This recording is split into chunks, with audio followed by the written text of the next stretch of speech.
온라인 숙회 나오신 여러분 환영하고 축복합니다. 찬송가 263장입니다.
우리에게 주시는 하나님의 말씀 사도행전 10장 1절에서 16절 말씀입니다.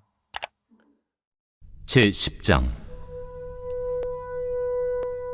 가이사라에 고넬료라 하는 사람이 있으니 이달리아 부데라 하는 군대의 백부장이라. 그가 경건하여 온 집안과 더불어 하나님을 경외하며 백성을 많이 구제하고 하나님께 항상 기도하더니 하루는 제9시쯤 되어 환상 중에 밝히봄에 하나님의 사자가 들어와 이르되 고넬료야. 고넬료가 주목하여 보고 두려워 이르되 주여, 무슨 일이니까? 내 기도와 구제가 하나님 앞에 상달되어 기억하신 바가 되었으니 내가 지금 사람들을 요빠에 보내어 베드로라 하는 시몬을 청하라. 그는 무두장이 시몬의 집에 유숙하니 그 집은 해변에 있다. 마침 말하던 천사가 떠나매 고넬료가 집안 하인들과 부하 가운데 경건한 사람 하나를 불러 이 일을 다 이루고 요빠로 보내니라. 이튿날 그들이 길을 가다가 그 성에 가까이 갔을 그때에 베드로가 기도하려고 지붕에 올라가니 그 시각은 제6시더라. 그가 시장하여 먹고자 하매 사람들이 준비할 때에 황홀한 중에 하늘이 열리며 한 그릇이 내려오는 것을 보니 큰 보자기 같고 내 귀를 메어 땅에 들이웠더라. 그 안에는 땅에 있는 각종 네 발 가진 짐승과 기는 것과 공중에 나는 것들이 있더라. 또 소리가 있으되 베드로야, 일어나 잡아먹어라. 주여, 그럴 수 없나이다. 속되고 깨끗하지 아니한 것을 내가 결코 먹지 아니하였나이다. 또 두 번째 소리가 있으되 하나님께서 깨끗하게 하신 것을 네가 속되다 하지 말라. 이런 일이 세 번 있은 후 그 그릇이 곧 하늘로 올려져 가니라. 오늘 말씀 제목은 하나님의 관점으로 사는 삶입니다. 베드로는 무두장이 시몬의 집에서 여러 날 머물고 있었습니다. 그러던 어느 날 기도하던 중에 부정한 짐승이 담긴 그릇이 하늘에서 내려오는 환상을 보았습니다. 일어나서 잡아 먹으라 라는 소리에 베드로는 거부했습니다. 왜냐하면 유대적인 편견의 울타리에서 벗어나지 못했기 때문입니다. 이 편견은 고넬료의 집에서 설교할 때 이방인들에게도 성령이 내리는 것을 보고 무너졌습니다. 그렇다면 하나님의 관점에서 본 바른 삶은 어떤 것인가요? 첫 번째, 사람을 평등하게 대우합니다. 본문 4절입니다.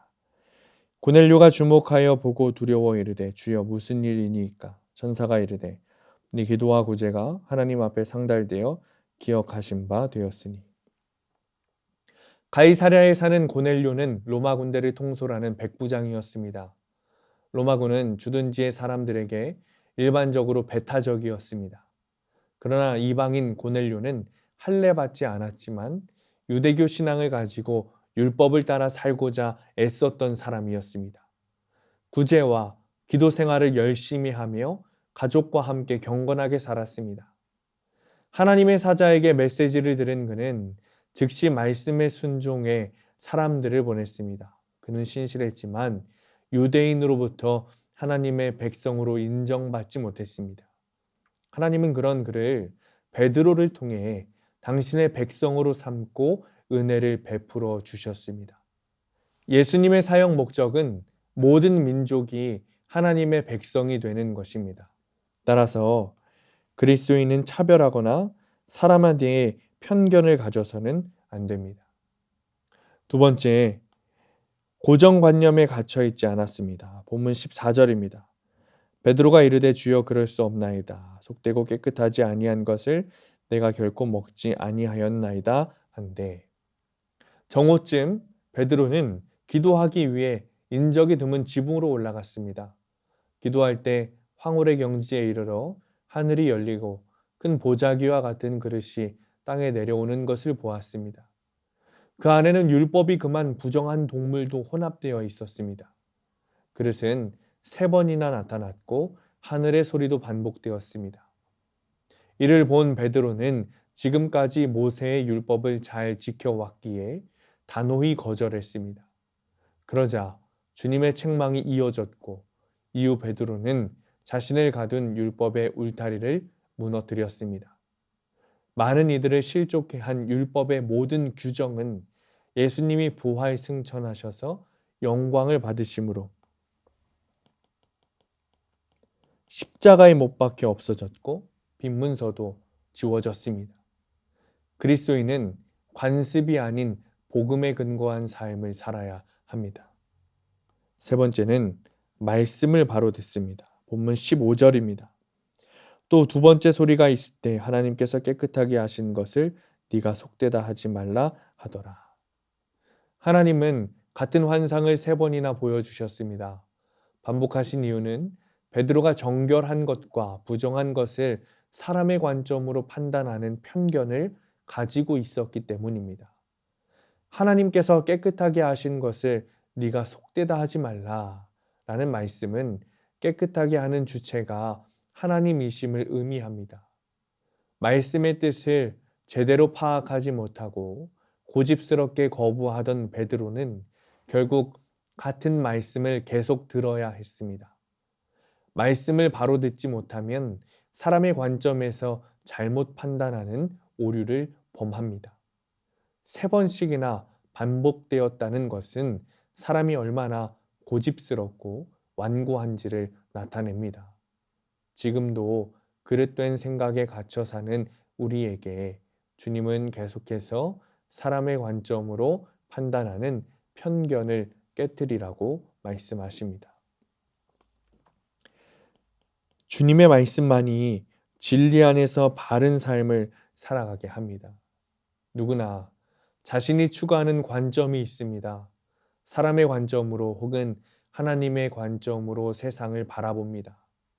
사람의 관점으로 보면 편견을 갖게 되어 영적인 분별력을 잃습니다. 따라서 성도는 잃어버린 하나님의 관점을 회복시켜 주시는 주님의 말씀을 바로 들으면서 성령이 조명해 주시는 진리의 삶을 살아야 합니다. 사랑하는 성도님들, 우리에게는 언제나 사람의 눈으로 보고 싶은 유혹이 있습니다. 그러나 그리스도인은 주님의 관점으로 바라보아야 합니다. 우리에게 주신 주님의 눈으로 세상을 바라보며 성령님의 인도하심을 따라 살아가는 성도님들 되시기를 축원합니다. 기도하겠습니다. 주님, 우리는 늘 우리의 관점으로 세상을 바라보기를 원합니다. 그것이 좋고 그것이 즐겁다고 여기기 때문입니다. 그러나 주님, 그로 인해 우리의 영적 분별력을 자주 잃어버리고는 합니다. 이제는 주님의 눈으로 모든 것을 바라보게 하여 주옵소서. 그리하여 성령님의 인도하심을 따라 살아가는 우리가 되게 하여 주옵소서. 예수님의 이름으로 기도합니다. 아멘.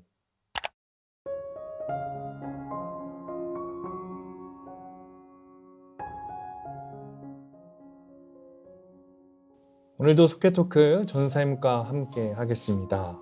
내 생각에 치우치지 않고 말씀을 바로 듣고 새깁니까? 예, 요즘에 청년들과 함께 청년부 예배 때 나누고 있는 말씀이 미국의 굉장히 복음주의 목사님 사역을 하시는 폴 워셔 목사님의 좁은 문 좁은 길이라고 하는 책으로 이제 함께 읽고 은혜를 나누고 있는데 책에서 함께 계속해서 그 목사님이 강조하고 있는 내용은 육적인 그리스도인이라는 단어를 사용하시더라고요. 그래서 현대 그리스도인, 현대 교회에서 계속 팽배하게 이루어지고 있는 그런 신앙의 흐름이 육적인 그리스도인을 인정한다라는 거예요.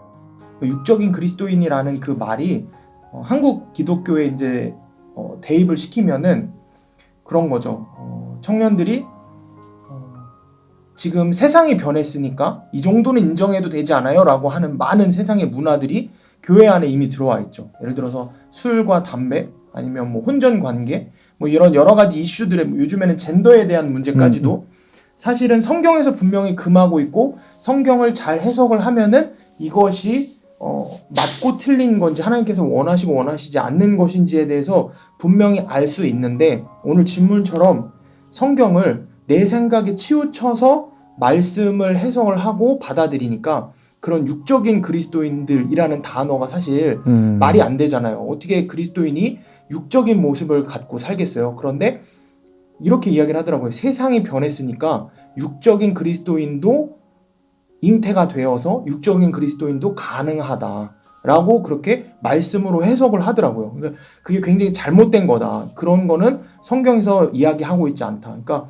오늘 질문에서처럼 내 생각에 치우쳐서 말씀을 해석하다 보면은 그런 전혀 성경적이지도 않고 말도 안 되는 세상의 문화를 아무렇지도 않게 받아들이면서 오케이 하는 그런 육적인 그리스도인들이 계속해서 생겨난다라는 거를 폴 워셔 목사님은 책에서 계속 비판을 하고 그런 부분에 대한 이야기들을 그런 것들을 회개하고 돌이켜야 한다라고 말씀을 하세요. 내 생각에 치우치지 않고 말씀을 바로 듣고 새깁니까? 그러니까 내 생각에 치우쳐서 말씀을 새기고 해석하는 그리스도인들이 있다는 건데 예를 들면 이런 거죠. 이제 다윗과 사울 왕의 이야기가 있는데 분명히 나의 모습은 사울 왕인데 다윗이 나인 것처럼 말씀을 보고 큐티하는 거죠. 그러니까 좋은 대로만 해석하려고 하고 내가 바라보고 싶은 대로만 말씀을 보는 거입니다. 그러니까 내가 원하는 대로 나 중심으로 말씀을 보기 때문에 말씀이 제대로 해석되지 않고 그러니 삶이 그리스도인으로 제대로 사라지지 않는 거죠. 그렇다면 어떻게 말씀을 봐야 내 생각에 치우치지 않고 말씀을 해석할 수 있는가 보니까 요즘 큐티를 하면서 이제 왜라는 것을 두면 참 좋다라는 생각을 했어요. 왜 주님께서 십자가에 못 박히셨는가? 왜 주님께서 기도하셨는가? 왜 사도 바울이 눈이 가려지고 왜 안수받고 성령 충만하게 되었는가? 그러니까 나 중심으로 말씀을 보는 게 아니라 예수님 중심으로 이 성경 속에 나와 있는 성경 인물 중심으로 주님이 말씀하시는 말씀의 중심으로 보다 보면 내 생각에 치우쳐지지 않고 정말 말씀 속에서 주님이 나에게 하시고 싶은 말들이 깨달아지고 해석이 되어지기 때문에 바른 큐티가 되고 바른 해석이 되겠다 싶습니다. 그래서 사실 요즘 많은 그리스도인들이 우리 전사님 육적인 그리스도인이라고 말씀해 주셨는데 정말 얼머스 크리스찬들 엄청 많잖아요.